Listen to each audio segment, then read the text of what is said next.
The fourth edition of India Energy Week is currently underway in Goa. Energy leaders, policymakers and innovators from across the globe are addressing the challenges faced by the energy sector.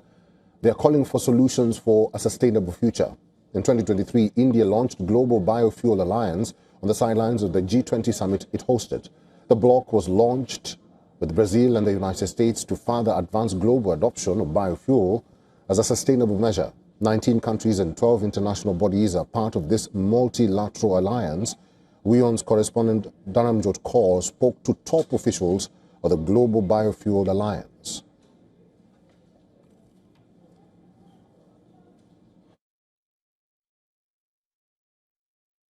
The GBA, or the Global Biofuel Alliance, is not just seen as an environmental club, but as a critical tool in providing geopolitical stabilization in so many areas that we see. It's like if you take at, we call it the global energy trilemma, not even dilemma, trilemma.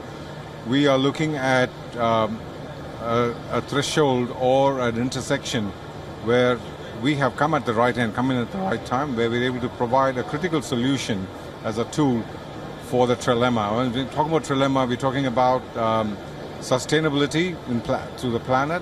We're talking about consistency in your supply chains, and we're also talking about equity, which is the affordability of all of these.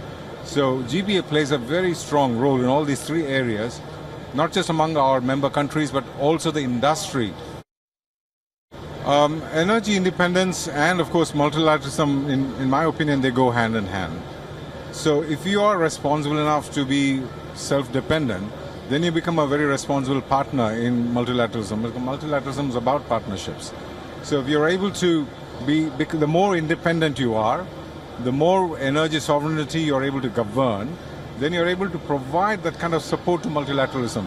And I see that India and certain other countries around the world that you see are able to successfully do this both and bring this mix together. So the more energy independent I am, I've got the model to showcase to, for instance, a small island state, or as a developing nation giant that India is, by being able to provide this kind of modeling, that by becoming more self-reliant, I'm able to then showcase this model to other developing nations or underdeveloped nations or to the small island states.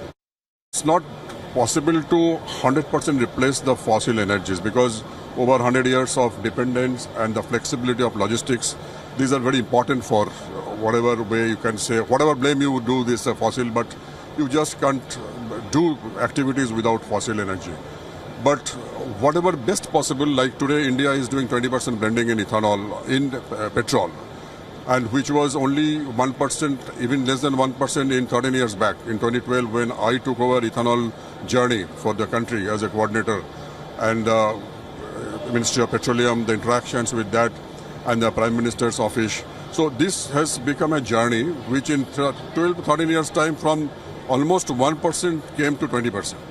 So this is going to happen for the biogas also. What is started lying today, it's almost 1% we have reached. But this will be faster.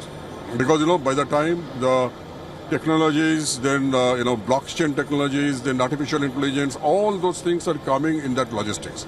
And the major advantage of biofuel, which we are driving from Global Biofuel Alliance, is the logistics is already available. Logistics mode of transportation is already available. The pipeline is available, coastal tankers are available, engines are not able to replace. We don't need to buy some extra, fittings. So all those things are already available. It is only a replacement of molecule to molecule, and that's fantastic. And it saves lots of infrastructure cost.